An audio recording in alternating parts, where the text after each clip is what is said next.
The scientists are in the house.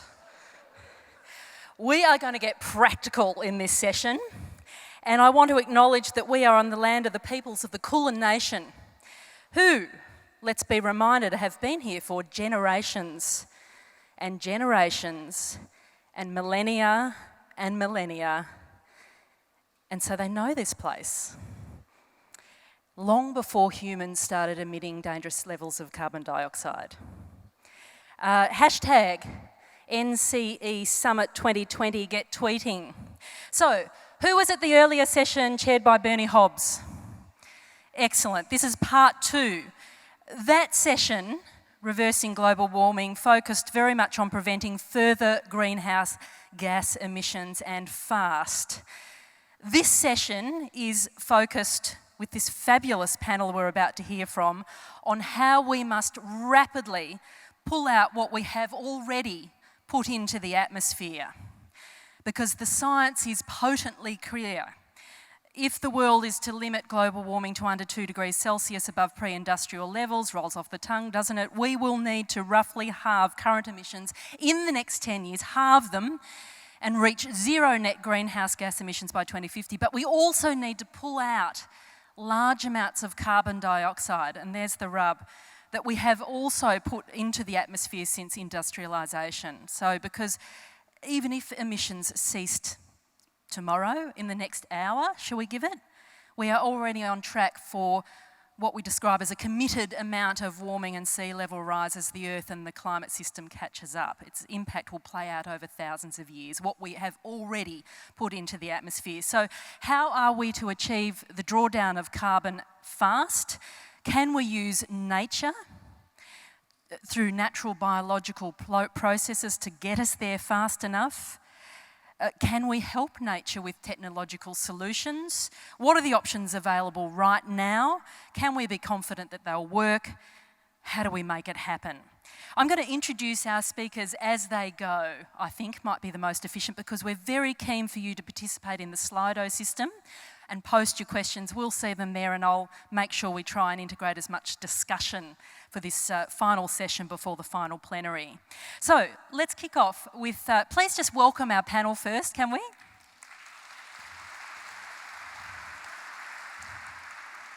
And I'll introduce them one by one. But Dr. Joe, so the format will be presentations. They're under strict instructions of no more than 5 minutes, except for Joe, because he's got a bit extra to say. And then we'll have a discussion, and then we'll open it out to you. Dr. Joe Herbertson used to run BHP's corporate research labs, was General Manager Research for BHP Steel. Now he's founder and director of what's called the Crucible Group, deploying a technology they call continuous biomass converter to rehabilitate land, draw down CO2 from the atmosphere. He's also a Conjoint professor at the University of Newcastle. To talk about carbon and drawdown and that whole challenge as a business opportunity, please welcome Joe.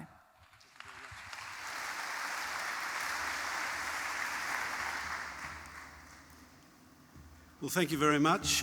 I'm not going to deal with the whole thing. I'm going to deal with what you can do in a business way when you're working with nature. You're making money and you're working with nature and you're contributing to the problem. So, next one. Sorry.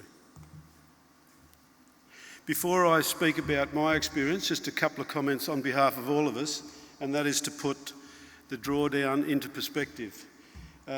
Getting to zero emissions should be talked of as a milestone, not as an objective. There is nothing attractive about hanging around at 1.5, 2, 3, 4 degrees net warming. Our objective is a safe climate, not zero emissions by 2050. And a safe climate is going to mean drawing down the levels of warming gases to something like the pre-industrial level. With the benefit of hindsight, we were probably only about 10 or so % above those historical levels before you got serious acceleration of ice melting and reef bleaching and so on. Now, in order to do that, we're going to have the scale, we have to draw down. And the IPCC diagram, which is there, and then I've drawn my little red one on top of it, it only tells half the story. Once we get to carbon zero, up to that point, we haven't done anything to draw the levels down. All we've done is increase them. So at that point, we have to draw them down if we want a safe climate. And broadly speaking, the scale of that drawdown is going to be roughly the amount of carbon we've taken out, put in the biosphere from the lithosphere, or if we accelerate it through, for instance, permafrost liberation and stuff like that. So the scale of our drawdown problem is roughly the scale of what we have done, and that's about 400,000 million tonnes of carbon that we've taken from the lithosphere and stuck it in the biosphere, and it's about 60% in the air and 40% in the ocean. If we pull it down, we can't just pull down the stuff in the atmosphere because the ocean will just come back and equilibrate, which it did in the first place. So we have to be mentally prepared and steeled for a drawdown of the scale of what we put in. And here comes the connection. Climate modelling is very complicated mathematically. But what I'm going to say now, all you have to understand is the area under a curve. If you're trying to pull out what you've created, it's the area under the curve, which means the longer it takes us to get to zero, the more we have to pull down. I mean, these are just the two sides of the same equation. So if we let this fossil fuel industry off the hook and they are emitting for longer, the amount of drawdown is bigger. And the longer we take, the higher the temperature will have reached by the time we peak it and start pulling it down. We're starting to increase the tipping point risks and so on and so forth. So the longer it takes us to get there, to zero, until we get to zero, there'll be no effect on cooling whatsoever. All the time till we get to zero, the climate will be getting worse. But when we get to zero, the scale of drawdown and its risks will go up by how slow we are now. So we should be very determined to be as quick as humanly possible in that task. Thank you.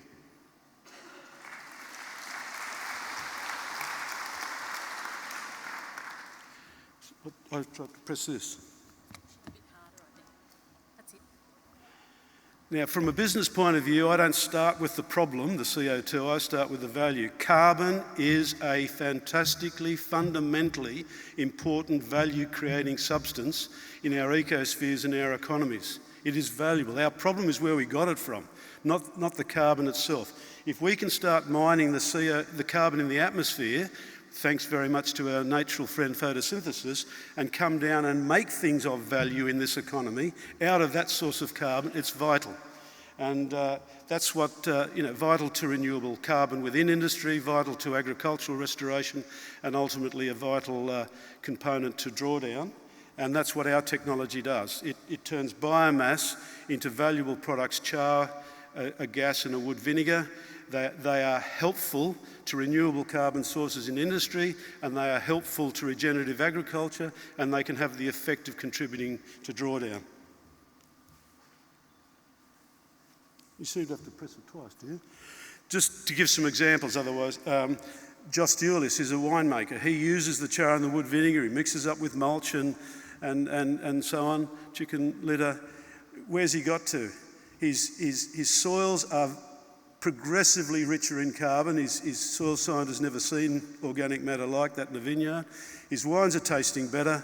He's winning prizes for wines that were fairly ordinary. And in the drought, he's now got a healthier system, and he's actually maintained his harvest when around him, Semillon growers are losing 40 up to 80% of their harvest. That's the win-win of making money, building up carbon stocks, and building resilience to drought. Now, steel making, carbon's fundamental to making steel, and we're going to need steel in this new period. This is one example. Mollycop Steel Works in our town. We are working with them in collaboration to make sure that the carbon they need, which is fundamental to metallurgical and product performance, that can be provided through renewable carbon sources, which is.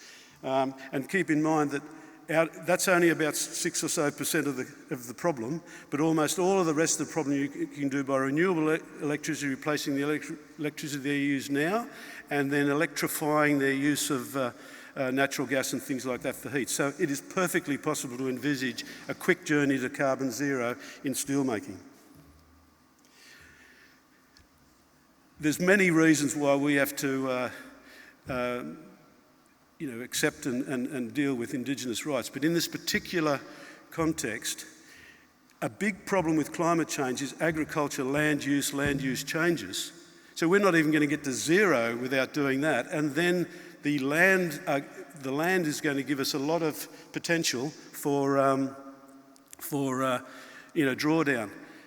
But we live in land that's very specific, so we're going to need, this is not a lovely add-on, we are going to need all of the knowledge that's stored in that ancient wisdom and bring it together with modern science to help create solution in the here and now.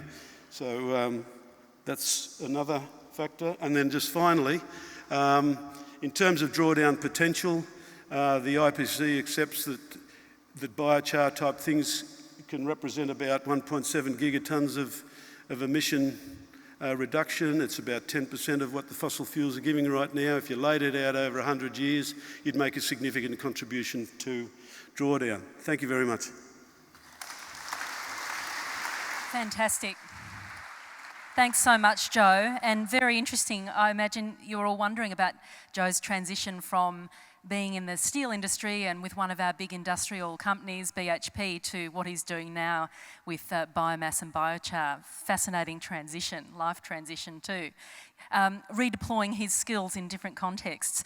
Kate Dooley is our next speaker. She's Research Fellow at Melbourne University's Climate and Energy College and a lecturer in the School of Geography. She's currently researching how restoring existing degraded natural ecosystems can remove and lock up atmospheric carbon, to draw it down. So to talk on how trees can or perhaps can't help us with our drawdown challenge, please welcome Kate Dooley.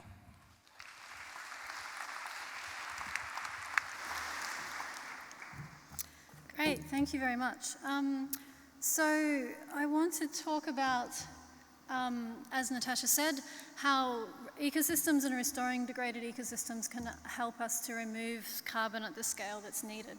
So just to emphasize, similar graph to what Joe started with here, but we're talking about reducing emissions to very close to zero, pretty much zero by 2050, and at the same time removing large amounts of carbon from the atmosphere. Now these graphs always show this as sort of consecutive.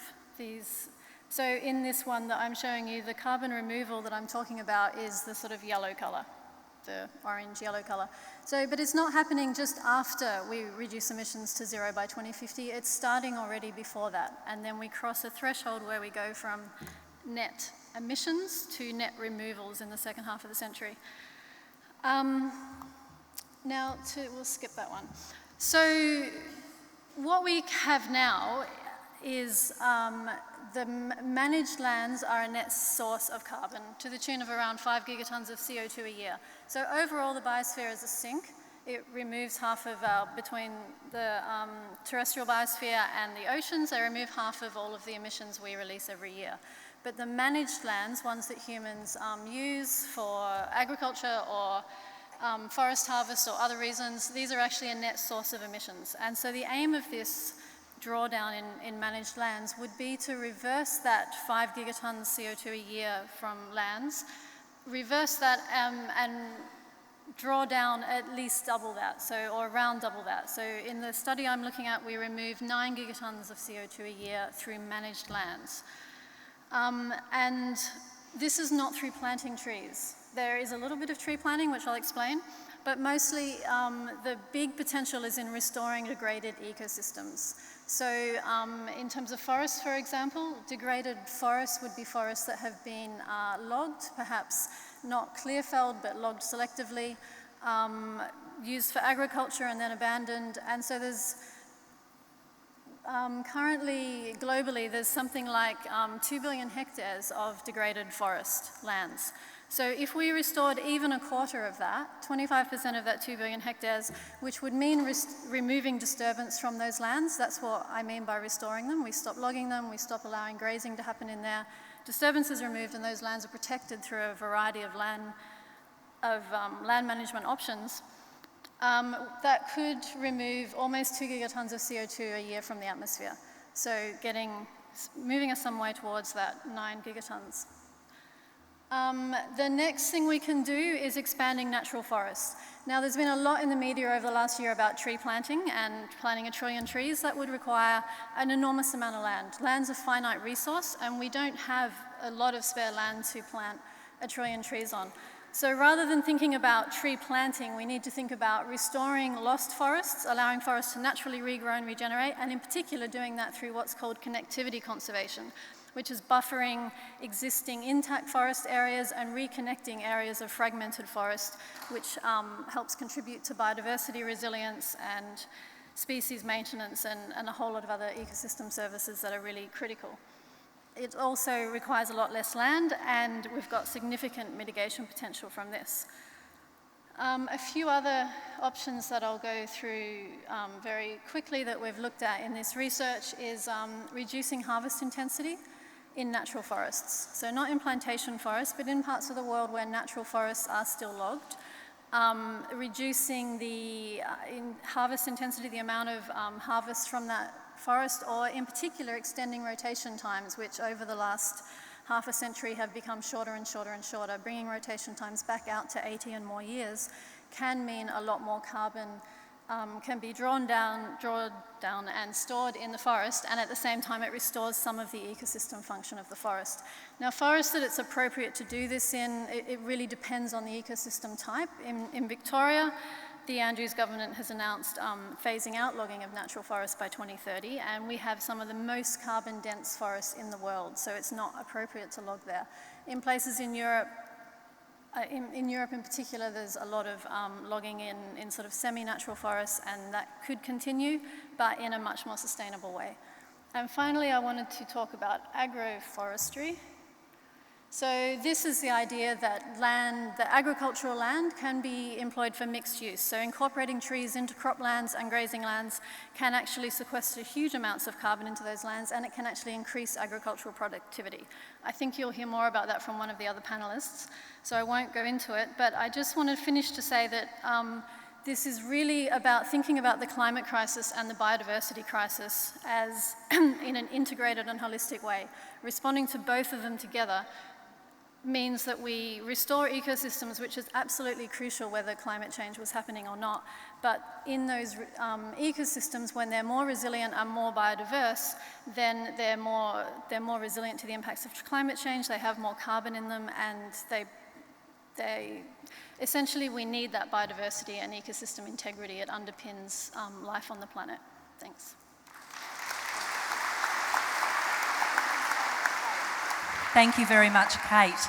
And I'm interested to hear how that intersects with the conversation that's happening on the global stage about planting 1 trillion new trees rather than restoring, reviving, expanding existing mature forests.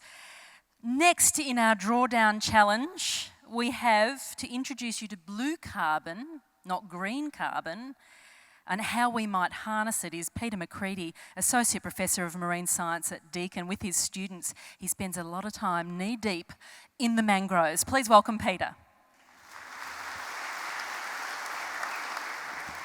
So who's ready for some good news after a couple of very intense days? Yes, lots of hands. And can you put your hand up if you've never heard of blue carbon before?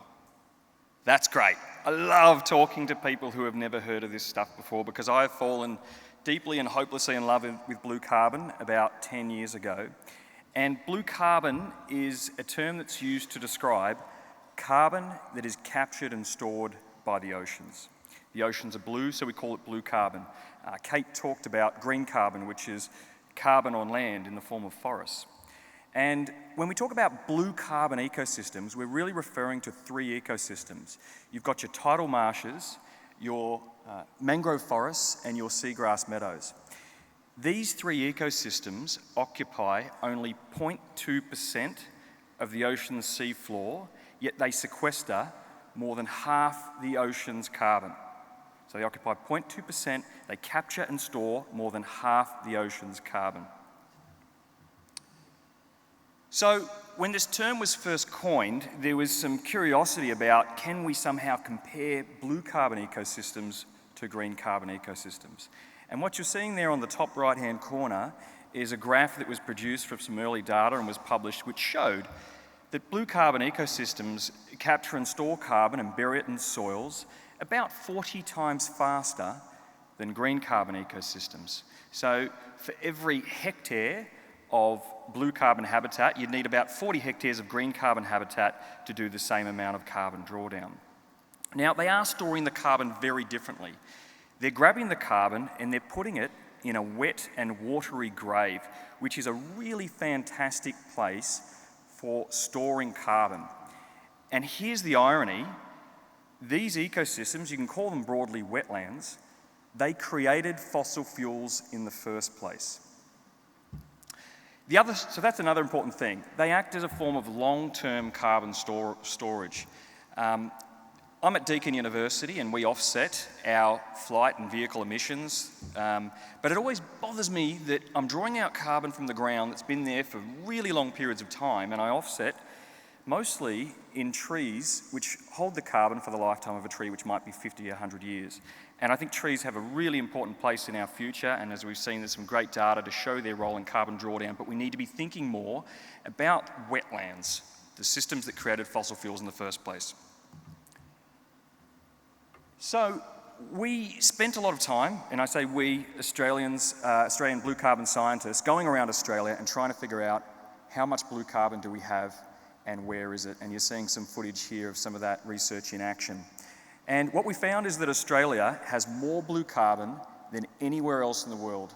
We have 5 to 11% of the world's blue carbon. These blue carbon ecosystems are drawing down carbon every year, equivalent to about 4 to 6% of emissions from fossil fuel burning in Australia, or equivalent to offsetting about half of all vehicle emissions in Australia.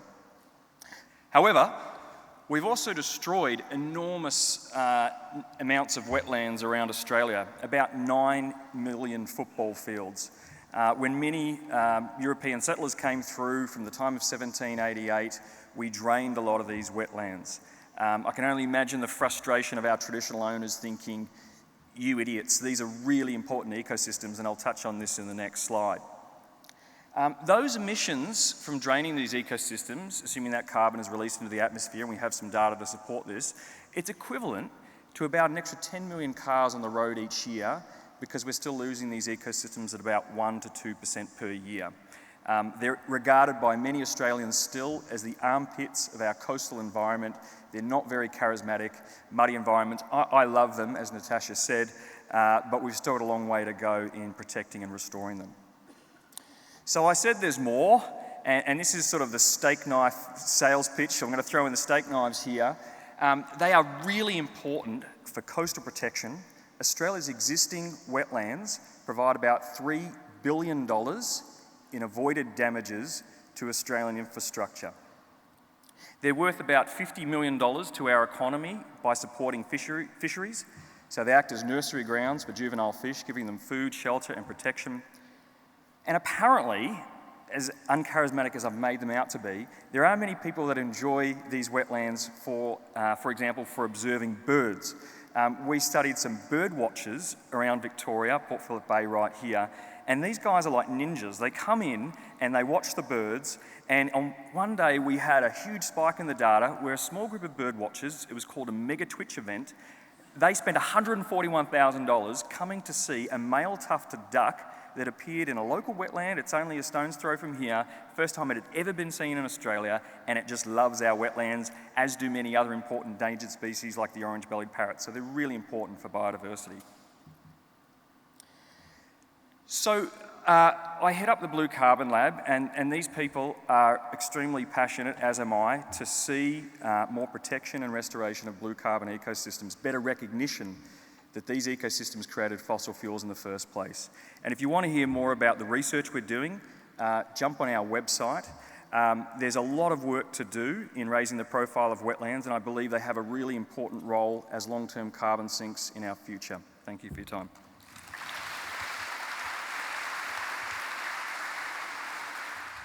Fantastic. Thank you so much, Peter. And I know all of your students wanted to be here and it was apparently sold out. So if you're watching on the live stream Blue Carbon Lab, let's give them all a cheer. And who's a twitcher? All hail the duck-loving twitchers. Thank you for your insight. Much appreciated. And lots to talk about there too. And those ecosystems that you describe are just so delightful to be amongst too, even if they stink a bit and, you know, are a bit glumpy and muddy. They are just delightful places to be.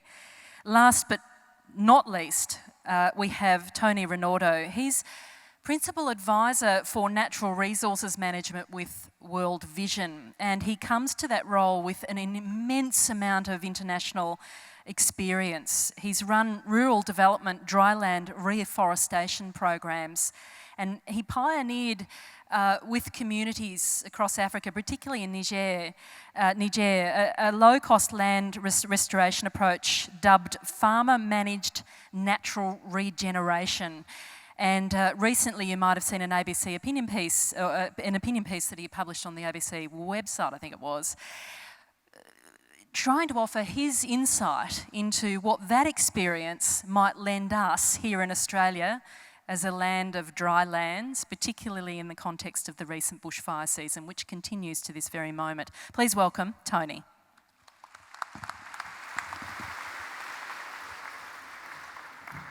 Thank you. In 1980, living in West Africa, I was confronted by an environment on the point of ecological collapse, barely able to support life on Earth. And I thought, simple, if deforestation was a large part of the root cause of that problem, then planting trees must be a big part of the solution. Nothing worked in a sustainable, economically viable or satisfying way. More than 80% of the trees we planted died.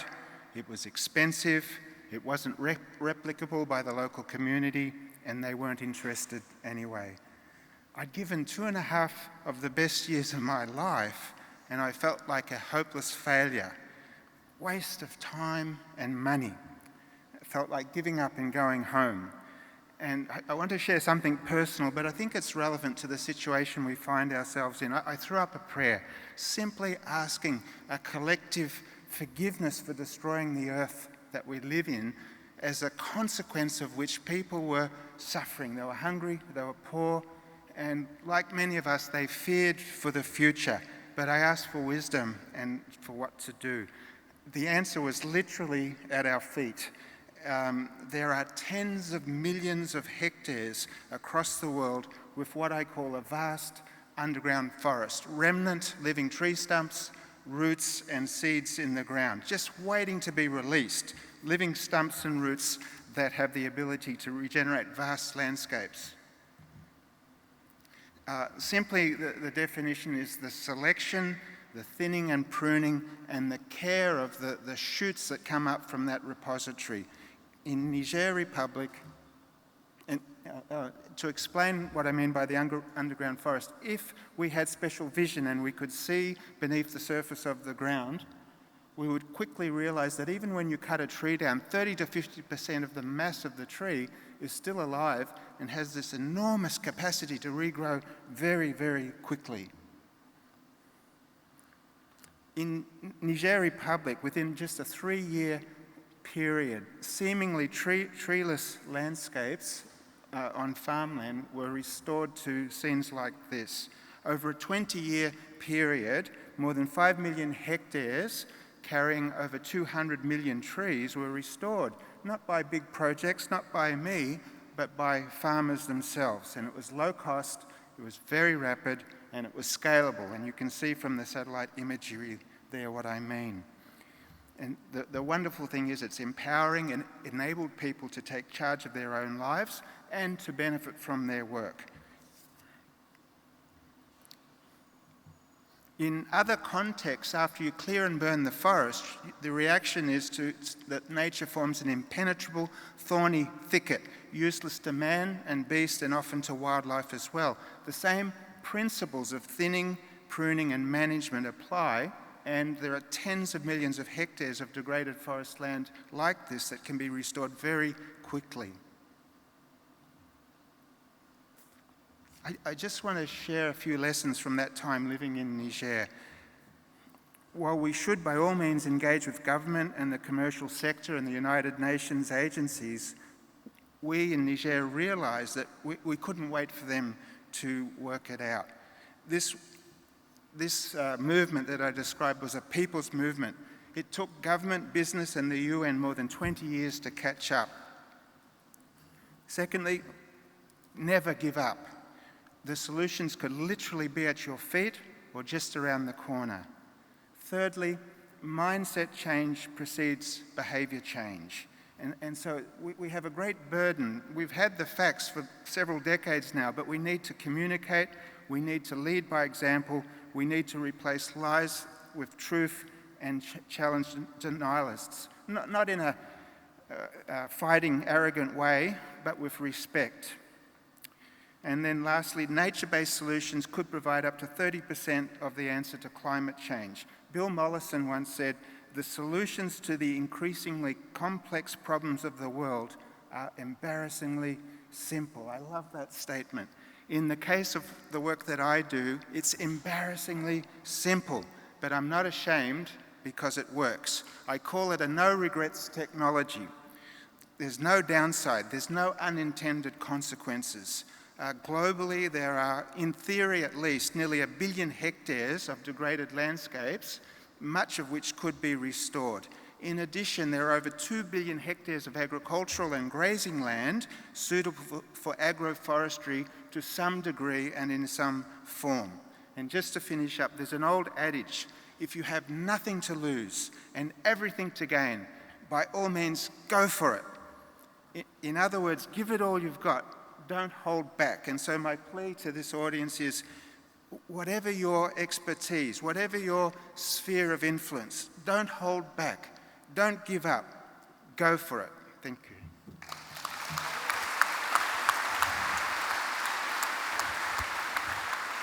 Thank you so much, Tony. I've just got a little side comment to my ABC colleague Bernie Hobbs. All my speakers kept to time. Well done, folks, and so much to talk about there. Let's spend about 15 minutes having a yak, and then we'll open it out to the questions. So much to talk about. Kate and Peter, a question for both of you.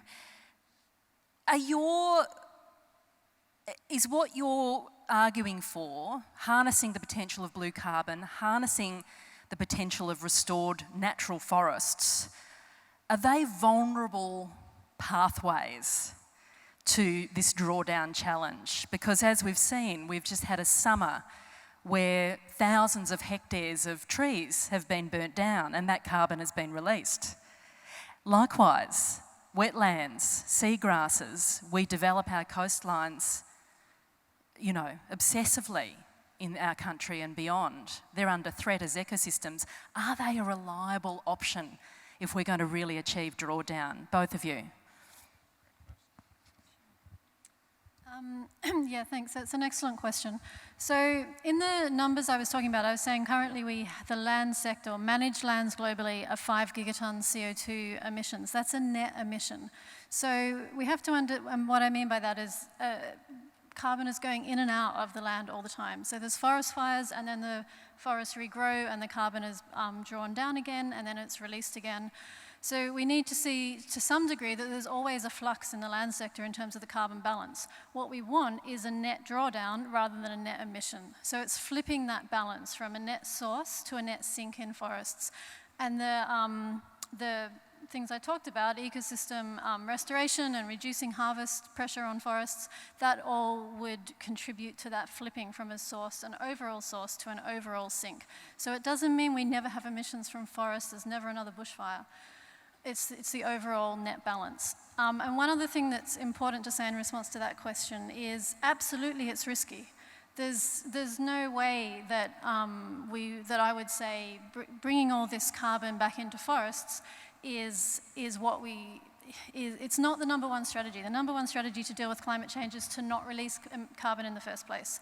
It's always more risky to try and recapture carbon, and more expensive and more difficult and more uncertain that it will ever happen in the future than to not release it now. So that's the starting point. But the reason I'm focusing on ecosystem restoration, is that gives the greatest chance of those ecosystems being resilient and long-lived and surviving in the face of climate change and recovering. Just before we come to Peter, what would you say in response to Trump saying, let's plant 1 trillion trees, as a number of leaders have got on board that effort in a sense to say, well, we won't need to reduce fossil fuel emissions if only we plant 1 trillion trees. Now that's planting new forest, and that's an inherently risky enterprise too in terms of the drawdown challenge. There's so many drawbacks and dangers and risks to that proposition. So it's not just, it's a huge issue at the moment. It's become more of an issue over the last year because of this increased focus on natural ecosystems and forests as a way to remove carbon. And then that somehow got spun out into, we plant a lot of new trees, and then BP and Shell and all of the big fossil fuel industries are suddenly saying they're going to be net zero emissions because they're investing in tree planting. It doesn't work that way. We have to go to zero emissions and have more carbon in the landscapes. And if we do that, it's absolutely critical.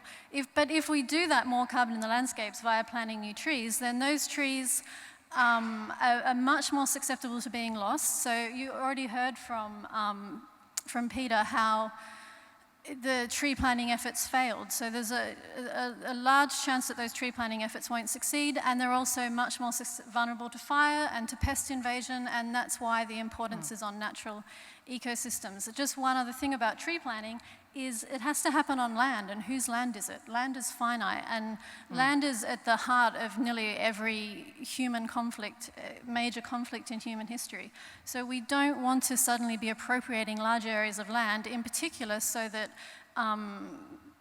excess emissions of the global north can continue. We need to minimise land use change and use land for what its current best purposes are. Great, thanks for clearing that up, Kate, because it's such a point of contention right now. Peter, that question of the vulnerability of blue carbon as a drawdown pathway. The reason they've stored carbon for so long is because they provide these environments where it's very hard to break down the carbon once they're there. They don't catch on fire if they're healthy, so that's one big advantage. However, we have seen, and we've done studies that we published recently, where we took this ancient carbon, 5,000-year-old carbon from wetlands, and we exposed it to oxygen. And oxygen seems to be this master switch that turns on these microbes and brings them out of a state of dormancy, and they can break down that ancient carbon. And effectively, it's a bit like opening a carbon vault and just letting out carbon that's been retired from the carbon cycle for thousands of years and releasing it back into the atmosphere.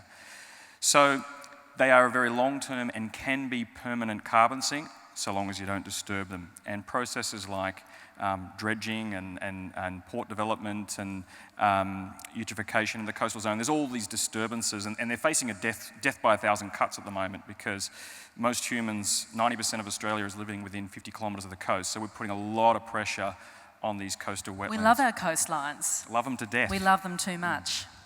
Yeah, and we'll come back to some of the ways in which we might, protect some of these carbon sinks, to round off on a positive note. But Joe and Tony, in both of your stories, the story of soil is part of the sort of potency of what you're both involved in. Joe, where does nourishing soil fit into your mission? I think is that working? Yep, it is. Just hold it up. I don't think there's any future, even if there was no climate change, to feed the world's population if we don't completely change the agricultural paradigm, and that has at its heart lifting soil quality, bacterial activity, soil activity, etc. So everything we're doing should be, everything we've done by pumping with agrochemicals and pumping more productivity, etc., has actually reduced the carbon. So as we're only going to get sustainable agriculture if we actually regenerate the soils and lift the carbon and so on. So for me, soils are absolutely critical in terms of food supply and response to climate change. So where is soil fitting into your technology, the continuous biomass converter, and how you're deploying that with,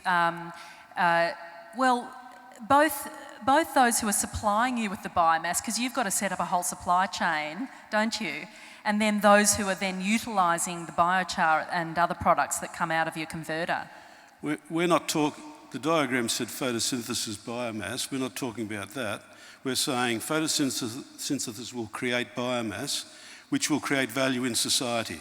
And when that value had its first time round, it was a table, it was a cupboard, it was a macadamia shell, or whatever it was. When it's done, use that to create the char and the wood vinegar and the energy, the gas, because they are more valuable proportionally in regenerating the soils than if you just burn those things and so they're very valuable products. So we see the products of our biomass converter having an enormous direction towards soils.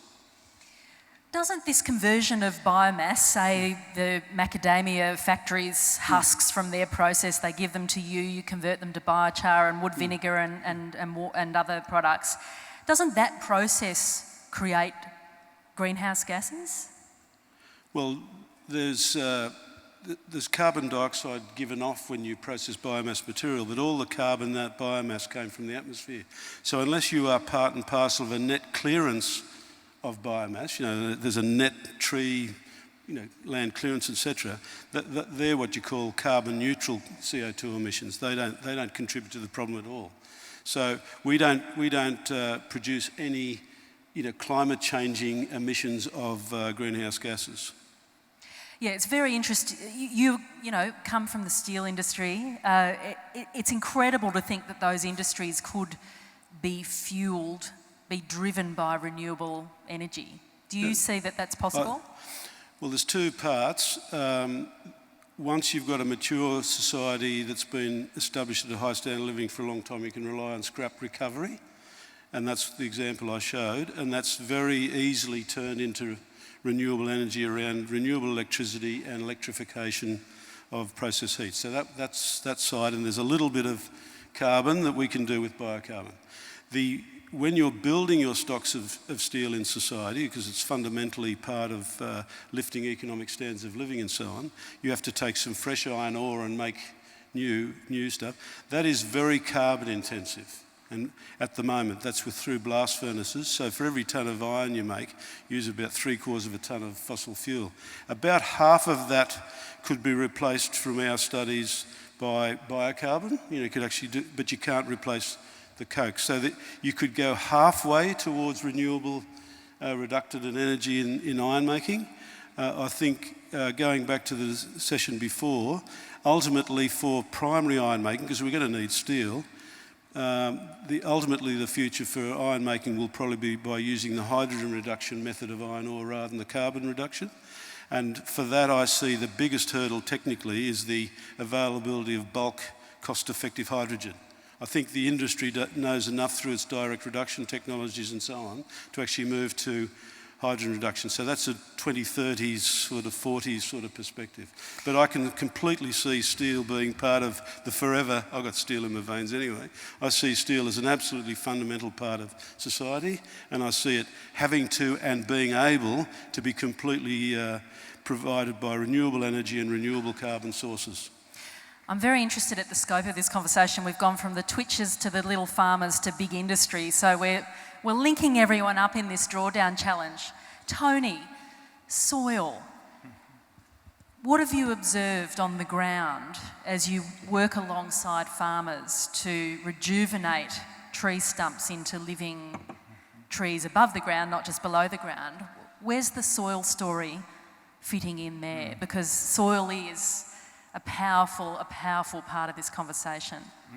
Very critical part of the story. So over the last century, particularly in tropical areas, soils that might have contained more than 5% carbon content now have less than 1%.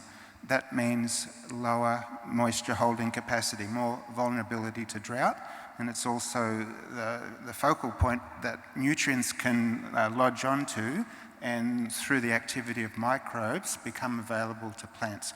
As soil carbon drops, crop yields drop, farmers needing to feed their families will clear more forests if there are any, and cause more emissions. And in addition, when there's no food, if there's any nearby forest, they find food for their family by cutting firewood and making charcoal and destroying forests. So as the trees regenerated, we've seen an increase in soil carbon, greater retention of moisture, and including resilience to droughts, which are quite frequent, and higher crop yields, up to a doubling, and in some cases a tripling in crop yields without inputs.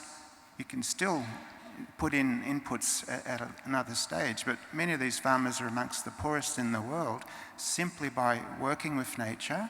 And some of these trees are nitrogen fixing, they're all putting carbon into the soil through leaf litter fall and so on. Simply through working with nature, they've lifted their yields to that extent. You talked about a mindset change coming before a behavioural change with the farmers that you've worked with, and with governments and agencies, etc. I've got that the right way around, haven't I? Describe what had to shift, because you're working in complex environments where natural resources are rare, far and few between. People are in desperate need of wood, of firewood. So to talk us through where some of the challenges have been, and how we'll come to how that might be relevant to Australia and farmlands here. Well, it's been very challenging. Some people call me the forest maker, and I disappoint them when I tell them actually 95% of what I do is regreen mindscapes. And if I win that battle here, because everything that you need is there in nature to regenerate itself, you win that battle, nature will come back. And so the kinds of constraints, and it's almost universal, there's a belief that you can't have trees and crops, or you can't have trees and pastures together. Under some trees, you'll certainly notice a depression in crop height and yield, but certain trees, at the right spacing and the right management, what we saw and what the farmers are now experiencing, those crop yields doubled. There was an attitude that, and somebody said this to me, Mr. Tony, if I plant a tree, maybe my son will benefit, perhaps my grandchildren, but I never will. So this perception that takes forever, I'm hungry today, I can't wait. And yet, particularly when you are working from regenerated tree stumps, the growth rates are very, very rapid. I've had situations with political leaders, parliamentarians, when they look at my work and they say, oh, you're trying to drag us back into the dark ages. You know, we've come out of that. We want to emulate you with big tractors and monocropping and cleared land. So there's many, many negative mindsets, not necessarily based on the truth. So tell me about the point at which the wind started coming. So that you know, where the realisation was triggered for people. What benefits were they deriving in the early phase of this whole process? That they could see the kernel of potential, and they were still getting the benefit of the wood from the trees as well. That's key here, isn't it? Certainly in the Niger case, women were walking up to 4 hours just to find fuel wood. Often there was none. They were burning cow manure for cooking, straw, elements that should be going back on the land to fertilise it. It was difficult, and I found maybe 10 or 12 farmers in as many villages who were willing to at least humour me and give this a try. And it started to work. We encouraged them to just do this regeneration on a small corner of their farm, and I promised them, if it doesn't work, if it destroys your crops, cut them out, go back to where you were, but just give it a try. And in that first year, it was working. But for various reasons, jealousies, suspicion, fear of change, others would come at night and cut those trees. And it could have failed that year, but in 1983, there was a severe drought, and following that, food shortage. And we were in a position eventually to give food aid, and the government said, no free handouts. If people are able-bodied, they must work for this. And so we had this tool. If you want the food, which we gave each month, one of the work requirements is to regenerate trees. That year they left 500,000 trees, and it looked beautiful. As soon as the food aid stopped, 75% of the trees were cut out, finished with Tony, we'll get on with our life. But we'd captured a critical mass, 25% who said, no, the guy's mad, but nothing bad happened. In fact, the crops were a little bit better. The wind speeds were slower. We had fuel wood, and some of these trees provide fruit, fodder, and so on. So they convinced themselves, and eventually the laggards were looking over the fence and they followed until it spread across that country to the 5 million hectares that I mentioned. I'll come back to you a bit later. What a fascinating story. And I'll look forward to just trying to connect that back to the Australian landscape as you see it too. Again, a kind of double-headed question for you, a dual question for you, Kate and Peter. What impact does climate change itself have on the capacity of what you're arguing for, blue carbon, restoration of mature forests? What does that have on their capacity to sequester carbon? Can it flip these environments sometimes from being a sink to a source, for example? With blue carbon environments, we've seen opportunities for expansion to places they've never been before. So sea level rise, there are places where salt water will end up penetrating farmlands and other properties. But we've done some modelling and we've looked at the amount of coastal squeeze they're facing. So they're running out of space, they're going to drown because we put up fortifications and barriers right around the Australian coastline.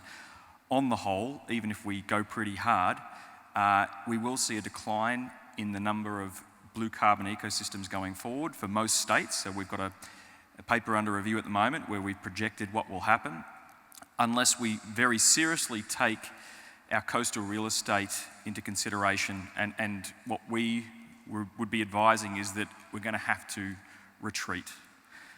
So on the whole, at the moment, business as usual, blue carbon ecosystems are in big trouble with future climate change. Kate?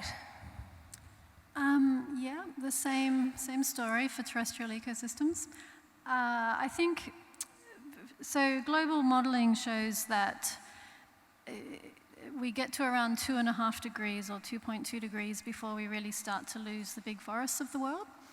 So we really need to not cross that 2-degree threshold, and even less, we need to keep temperatures down to 1.5 degrees. And I tend to think of it in that big picture way, like the ecosystem restoration I described is part of the solution to keeping us. So those numbers were actually compatible with a 1.5 degree pathway if we had complete 100% decarbonisation of energy and industry, so no emissions by 2050. So doing those things in conjunction actually contributes to still having forests and maintaining those terrestrial ecosystems. At the moment, so every year there's a big science group called the Global Carbon Project. They report on carbon emissions, including terrestrial land sector emissions. And they see no sign of the terrestrial sink reversing, even though there's certain individual papers that show potential risks in different parts of the world. Overall, it's considered to be not reversing, although the bad news there is because this has to be looked at over long time spans and averages because of these constant fluxes of CO2 in terrestrial ecosystems, the bad news is that it's going to be hard to see that in the future. We won't really be certain the risk of reversing is there until it's already happened. Anyway, the bottom line is the more we do to limit climate change, the more we protect these ecosystems. At the same time, the more we have intact, resilient, biodiverse ecosystems, the more resilient they are to warming temperatures. There's probably one other thing to say there in terms of soils. So soils are more vulnerable to warming and drying climates even than forests and other ecosystems, agricultural soils. And in terms of soil carbon as a way to mitigate against climate change, like soil carbon is incredibly important, as we've heard from other panelists. But in Victoria, for example, where we're getting drying and warming climate, for farmers it's a huge battle to hold on to the carbon in their soil. So there are no or very few aspirations about increasing soil carbon, but land management practices for farmers in this state really have to focus on not losing that soil carbon or they lose their farm.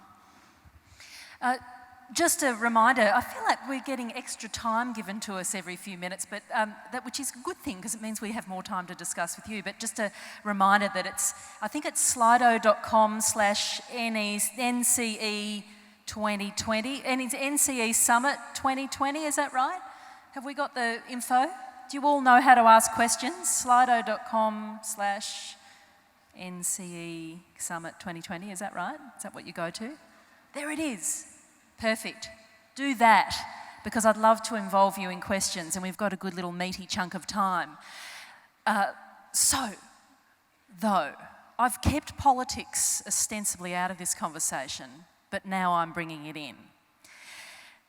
Because politicians, of course, control the levers of government. So what, from each of your perspectives, in each of your specialist domains, how do we incentivise to maximise the drawdown potential of each of these? What are the levers that need to be pulled, particularly here in Australia, but we're talking about ecosystems, so globally as well. We're one global planet, one planet. What would you like to see happen? What fundamentally needs to shift? Joe? I think, consistent with the discussions in the last couple of days, it's very, very difficult to get there politically if there isn't a totally uncompromising commitment to deal with this in a systematic and comprehensive way. You know, a government of national unity, etc. You still want all of the innovation coming up from below, but there's money, there's clarity, there's support and so on. We're being blocked all the time. There's a political environment that we have to get enormously better at stopping the negative effects of the vested fossil fuel industry. That's a political question. And down in the practical level, one of the things that really hits us is regulations, you know, the EPA and all that sort of stuff. It just takes too long. I'm not suggesting that we get a free kick anywhere, but if it takes you 3 years to get a permit, it's not 3 years' work. It's just mucking around and wasting time. So it's not a, you know, dog whistle cry for, you know, lower environmental standards. It's that we've really got to start using our brains and work out what we need to do quickly so that things that have got promise can be permitted and moved as fast as possible. I think permitting is actually quite a big block to this whole transition. So how successful have you been at developing pilot sites and projects for your technology? Well, we've actually selected the first one to be one where the permitting environment is about as easy as you can get. This is with the macadamia shell things. Macadamia shells are part of what they come on, so they're not a waste, etc. If we took some macadamia shells from across the road, it'd be a waste of energy policy, and we wouldn't see it for 3 years. You know, it's just, I think it'll drive people out of our jurisdictions. You know, it'll drive people to more friendly environments where people are smarter and quicker.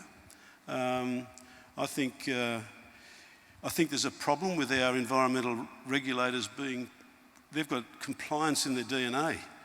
They're very bad people to manage innovation. You know, somehow we've got to get to a situation of we haven't had a lot of joy, really, in getting the EPA on side, is really the answer to your question. Oh, I'd love to drill in more, but we won't have time, but that's fascinating to me. Kate? Yeah, so it's a difficult question in the land use sector because it covers such a range of different requirements. Well, we're back to an era of land clearing and the winding back of land clearing legislation in some Australian states. Yeah, so I was going to say, kind of in maybe a difference of opinion to Joe, that what I'd like to see governments do is ban more things, in particular land clearing and logging of native forests. So more regulation, more just banning things, basically. Now, except the things you don't want banned. Except the things I don't want banned. But that depends, there's a lot of nuance in that. But certainly we don't need to be logging our native forests and the rollback of land clearing. I mean, Queensland was a global hotspot for the last couple of years in terms of land clearing. We're clearing more land than Indonesia and Brazil and other countries. So that really needs to stop. And there was... the other thing I was going to say is incentives for farmers to put more trees in farms, to protect their soil, to farm in a different way, and not incentives such as farmers can do complicated methodologies and sell credits to the ERF or the CFI or whatever it's called these days, the Climate Solutions Fund auction. actual sort of much more direct on-the-ground incentives for farmers to have land management practices that help them respond to a changing and much more risky climate. So that would be a huge benefit. I think the National Farmers Federation is calling for an ecosystem services fund, it might be called, so I'm not following it that closely, but that sort of thing would actually be very helpful and very important. Thank you. Peter, from your perspective as a mangroves man. I was swimming in the pool this morning and I found myself cuddling a man in the pool, and I'll explain that in a second, but I was thinking about this same thing. So when I arrived the other day in Melbourne, I was trying to stop people for some directions, and it made me realise that people have very busy and complicated lives. People couldn't stop to give directions, and that's where we need things like carbon taxes, where we pay for the privilege to pollute, and that those carbon taxes allow us to reinvest back in nature and also weans us off fossil fuels and switches us towards green technologies. And as Peter Garrett said, the carbon tax by many was seen as a failure, but I believe emissions dropped by the largest amount in 26 years.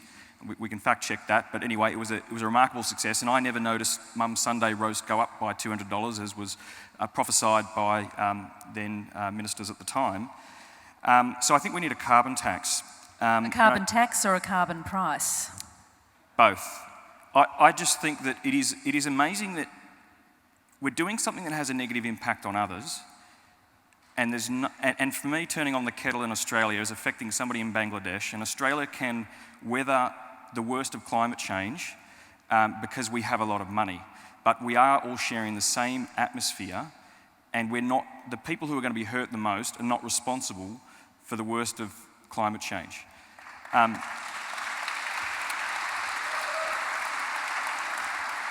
think, for me too, as Bobby Kennedy once said about GDP, GDP measures everything except that which makes life worth living. And I think that what I call the steak knives in my presentation, those are the ecosystem services. This is stuff nature gives us for free, and we don't pay for it. Clean water, clean air, and it's often once it's gone that we realise the importance of those. And our economic decisions often don't consider the impacts on the environment, yet the health of our environment underpins our economy. And getting back to the swimming pool experience, well, when I arrived here yesterday, I was feeling a bit depressed. This climate change thing causes eco-anxiety, and it really does affect people's ability to concentrate and think about what's the future going to look like. I've got 3 young kids, and I felt a really positive sense of energy the last couple of days. And this morning, the man who hugged me in the pool was actually David Helfgott from the movie you might remember, Shine. He's a famous pianist. And I'd said to him, do you want my lane? And I said, I'm here for a national climate change conference. And he says, change. And he gave me a big cuddle, and we stood there embracing for about a minute. And I didn't realise who it was till I got out of the pool, and he says, and I play the piano. And for me, I realised when I was getting in the lift, there are some people out there who, like many of us here in the room, are really passionate about making a difference, and we see that many of our politicians will vote based on what the public wants. They're our elected followers in a way, and that if we make enough noise, hopefully we'll start to see some change at the highest levels of government, because it's really hard, given our busy lives, to expect us for every Australian to implement change in their own lives. Thank you, Peter. And just briefly, Tony, if you can, so we can get to some questions. Okay, there are very briefly. Yeah, there are a lot of things I was going to say, but we have some world-leading land management systems. The government already supports to some degree the Mulloon Institute, Peter Andrews, natural sequence farming, permaculture, conservation ag. Unfortunately, it's not mainstream, and it's the same issue we faced in Niger.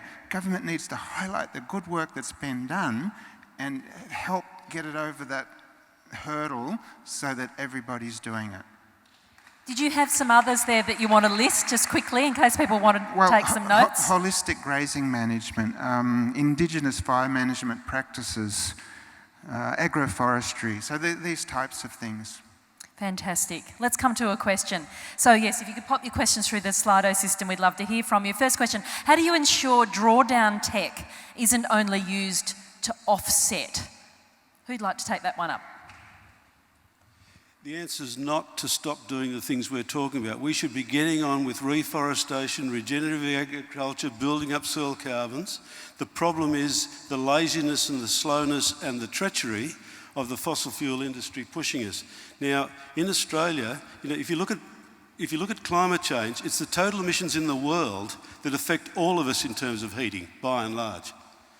The immorality of saying that we are the biggest trader of coal and the biggest trader of LPG in the world, and that's got nothing to do with climate change. We are a major economic exploiter of fossil fuels, and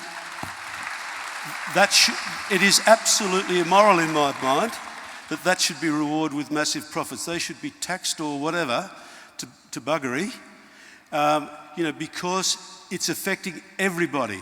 And here in Australia, we're making squillions of dollars out of doing it, and we pretend it's someone else's problem, and that's what's given us the heat for our own fires. Anyway, so the most important thing is not stop doing the good things, it's get rid of the fossil fuels. The Stone Age didn't end because of lack of stones. The fossil fuel industry is not going to end because of the lack of fossils. It's got to stop because we've got something better to do. Thank you. Another question, or did you? Yeah, another question. We actually haven't even talked about geoengineering, and I do wonder whether this idea that we should deploy technology at scale to draw down or reflect sunlight back into space, the big tech solutions. But we have a question here. Comment on the assumptions of drawdown or BECCS. BECCS stands for bioenergy with carbon capture and storage, if I'm right, in international targets. Just explain that. Who'd like to take that on? Yep, go for it. Yeah, so this is coming from the IPCC modelling that's used in the IPCC reports, the Intergovernmental Panel on Climate Change. They released a really big report in 2018, 2 years ago, on 1.5 degrees, and that has put this 1.5 degree pathway and conversation on the table. But the modelling that underpins those reports is essentially cost optimisation economic modelling, and it was very challenging for those kinds of models to create deep mitigation pathways that reduced emissions fast enough to be compatible with 1.5 degrees. So instead of reducing emissions fast enough, they introduced this technology called bioenergy with carbon capture and storage, which draws down large amounts of carbon.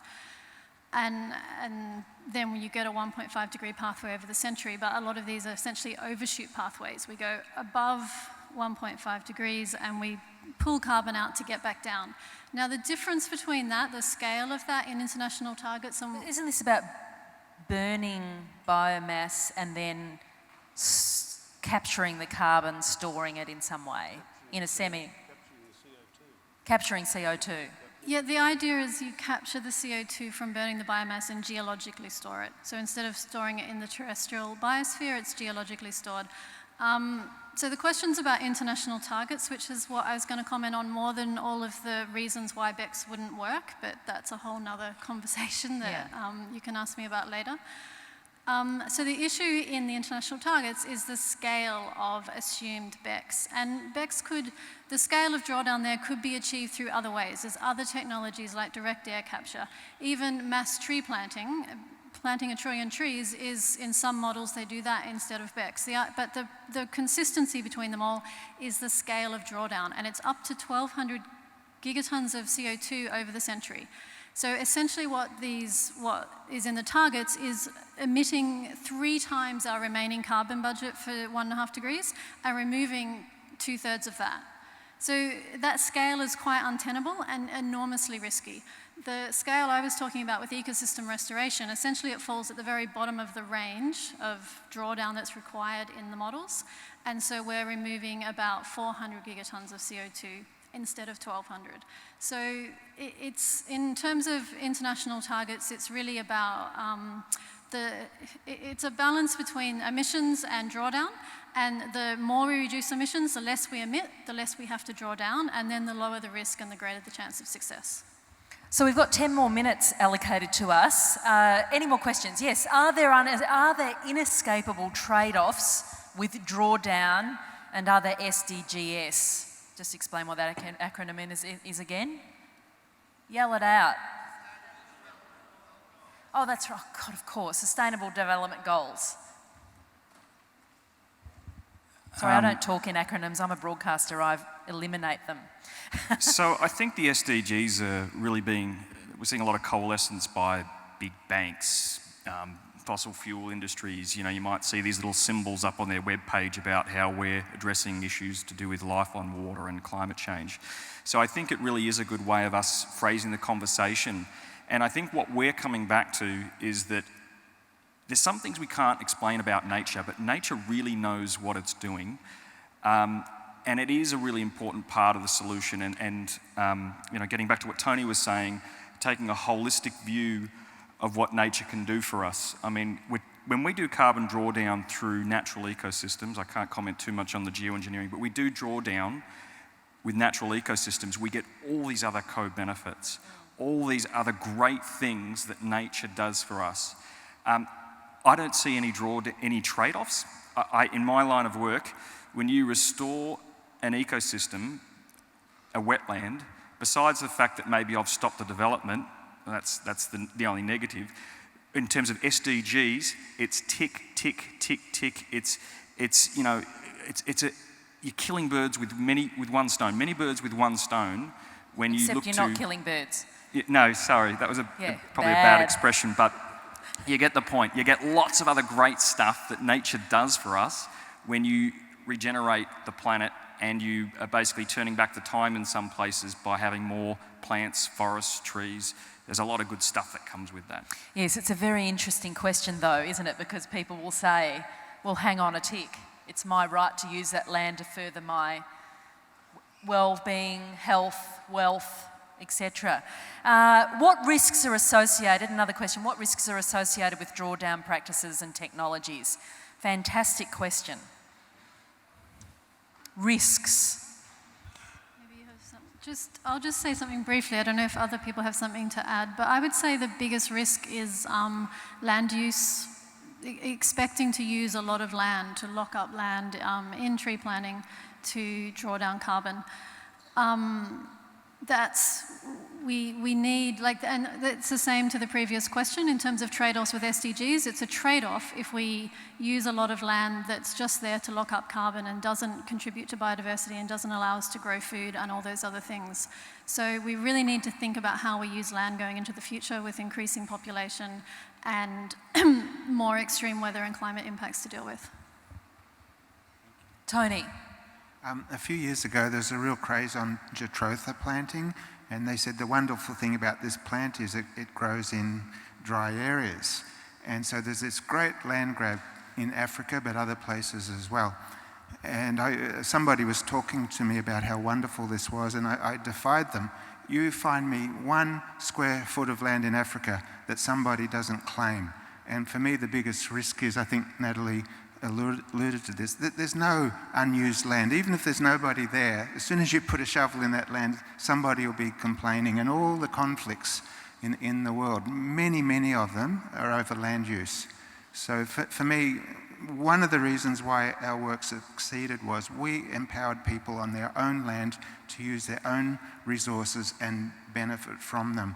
And the danger with the Trillion Tree program, apart from the possibility of large monocultures and perhaps inappropriate planting on ecosystems that never had trees, is appropriation of other people's lands and effectively impoverishing them forever. Another question, and thank you for sending your questions through. Will tipping points make drawdown even more necessary? And I guess I'd add to that, will drawdown through natural systems be enough in the coming decade or two?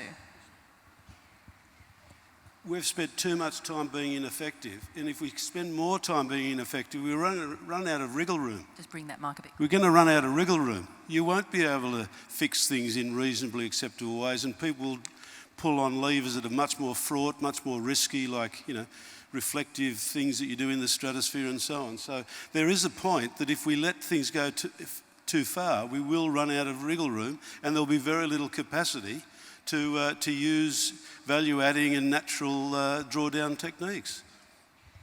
And a question from you, how does this discussion apply to other greenhouse gases, for example, methane?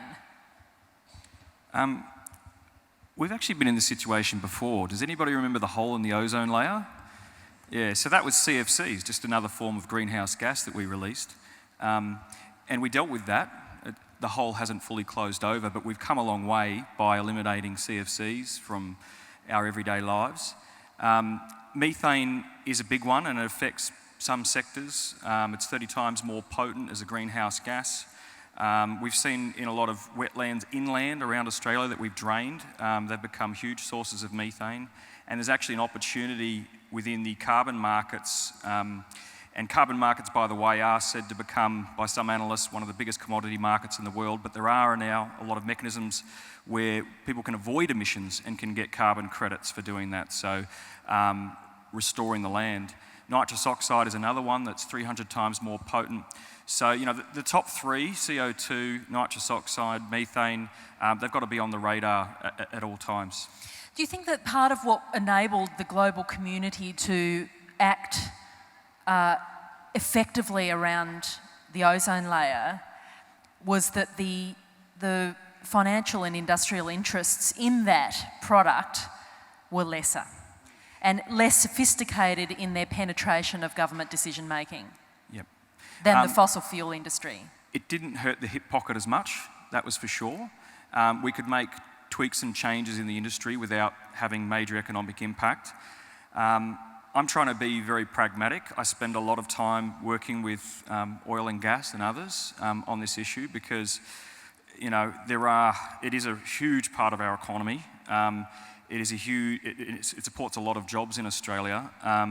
And even though I'm very much concentrated in what we've already released in the atmosphere and putting it down, I think that we do need to wean ourselves off fossil fuels in a very clever way.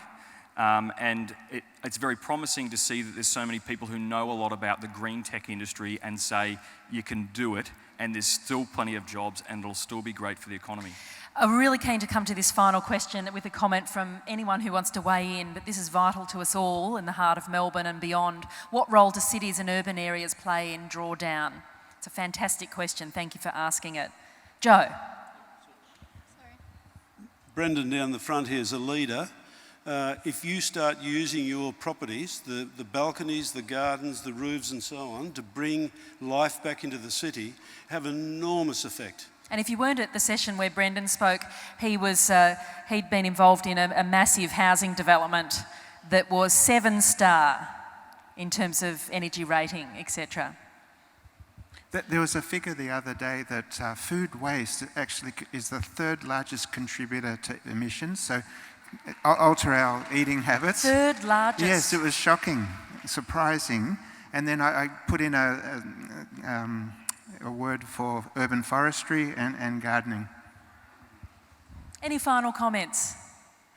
Look, this has been a really rich discussion and I hope it's given you lots of food for thought and left you with a kind of positive heart about what's possible if only we mobilise around the science and tech that we do know exists right now. So please put your hands together and thank Dr. Joe Herbertson, Kate Dooley, Peter MaCreadie and Tony Rinaudo. Thank you.